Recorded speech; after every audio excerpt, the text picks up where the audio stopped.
চব্বিশের গণবিপ্লবে যারা সম্মুখ সারিতে থেকেই নেতৃত্ব দিয়েছেন,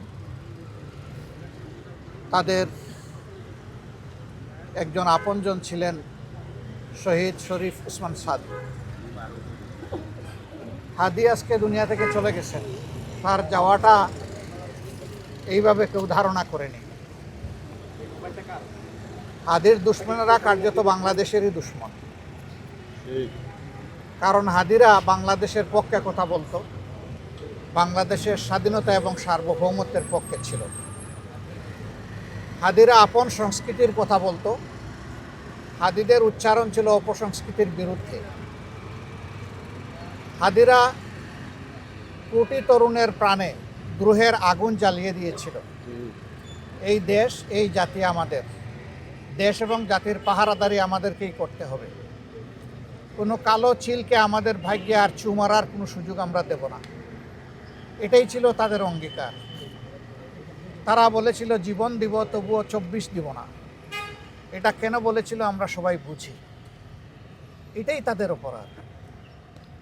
তারা কারো দিকে অন্যায়ের হাত বাড়ায়নি, কারো উপর জুলুম করেনি। হাদি আজীবন ইনসাফের কথা বলে দিয়েছে।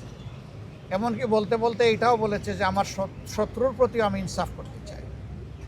আমি কোনো শত্রুর উপরেও বেইনসাফি করতে চাই না, এবং কেউ বেইনসাফি করুক সেটাও আমরা দেখতে চাই না।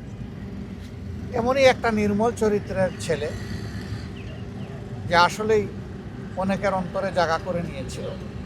এবং অনেকের ভালোবাসাটাই সম্ভবত তার জন্য কারো কারো ক্ষেত্রে সহ্য করা কঠিন হয়ে গিয়েছে। এজন্যই তারা ষড়যন্ত্র করে দুনিয়া থেকে তাকে উঠিয়ে দিয়েছে। কিন্তু যারা বিপ্লবী, তাদেরকে খুন করে বিপ্লবের চেতনাকে খুন করা যায় না, বরঞ্চ সেই চেতনা আরও ছড়িয়ে পড়ে। গতকালকের জানাজা সারা দুনিয়া প্রত্যক্ষ করেছে, এবং আমরা মনে করি সারা দুনিয়ায় জানাজার সাথে মানসিকভাবে সম্পৃক্ত ছিল। আমরা শপথ নিতে চাই, আল্লাহ তাআলা যে দেশে আমাদেরকে পয়দা করেছেন, এই দেশ, এই জাতির জন্য আমাদের সর্বোচ্চটুকু দিয়েই আমরা লড়ে যাব ইনশাআল্লাহ। এবং আমরা আশাবাদী এই জাতি ইনশাআল্লাহ সব ধরনের ফেসিবাদের কবল থেকে মুক্ত হবে ইনশাআল্লাহ। সব ধরনের অন্যায় অবিচার থেকে মুক্ত হবে, বৈষম্য থেকে মুক্ত হবে, দুর্নীতির কোরাল গ্রাস থেকে মুক্তি পাবে। আমরা দুর্নীতির সেই দুর্ভেদ্য জাল বেড়া একবারেই ভেঙে তছনছ করে দিয়েছি ইনশাআল্লাহ। এ পর্যন্ত আমাদের লড়াই অব্যাহত থাকবে ইনশাআল্লাহ। তাহলেই হাদি এবং হাদিদের আত্মা শান্তি পাবে। এই 24-এ যারা জীবন দিয়েছে, যারা লড়াই করে দুনিয়া থেকে বিদায় নিয়েছে, আল্লাহ তাআলা তাদের সকলকেও হাদি সহ শহীদ হিসাবে কবুল করুন।